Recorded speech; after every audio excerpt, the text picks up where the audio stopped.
આજે જ્યારે આદરણીય નરેન્દ્રભાઈ મોદી સાહેબના નેતૃત્વમાં, અમિતભાઈ શાહ સાહેબના નેતૃત્વમાં, આપણા મુખ્યમંત્રી ભૂપેન્દ્ર પટેલ સાહેબના નેતૃત્વમાં, ડેપ્યુટી સીએમ હર્ષભાઈ સંઘવીના નેતૃત્વમાં અને આપણા પ્રદેશ પ્રમુખ એવા જગદીશભાઈના નેતૃત્વમાં આજે સંગઠનની ખૂબ મોટી જવાબદારી મળી છે. તો એમને પહેલાં તો હું ખૂબ ખૂબ આભાર માનું છું અને એટલું ચોક્કસપણે કહીશ કે ભારતીય જનતા પાર્ટી એક એવી પાર્ટી છે કે વહેલા મોડા ગમે ત્યારે પણ દરેક કાર્યકર્તાઓની કદર કરતી હોય છે, એમને જે કામગીરી કરેલી હોય છે એમની કદર કરતી હોય છે.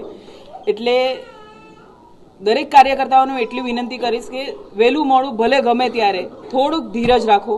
તમને પણ તમારા હોદ્દા, તમારા કામગીરી પ્રમાણે તમને ચોક્કસપણે ભારતીય જનતા પાર્ટી તમને કશે ને કશે સમાવશે, એટલું હું ચોક્કસપણે કહીશ.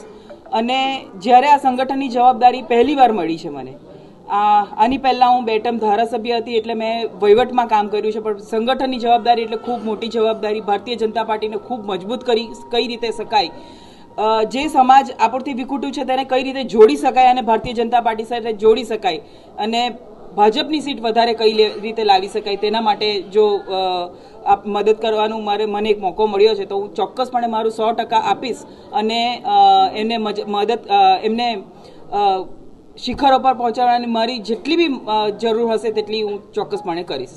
સ્થાનિક સ્વરાજની ચૂંટણી આવી રહી છે, તમારી પર સંગઠનની જવાબદારી છે, કેવા પ્રકારનું હવે તમે મેનેજમેન્ટ કરવા?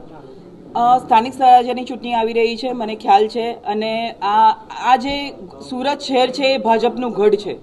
જ્યારે વર્ષોથી ભારતીય જનતા પાર્ટી કામ કરી રહી છે, જે સમાજ જો અગર એવું કહેતું હોય કે ભારતીય જનતા પાર્ટી કામગીરી એની ખરાબ છે, તો આગળના સમયમાં ભારતીય જનતા પાર્ટીએ જે કામો કરી ચૂક્યા છે, હું કરવાના છે એની વાત નહીં કરીશ, કરી ચૂક્યા છે તેની વાત કરીશ. ને જે પણ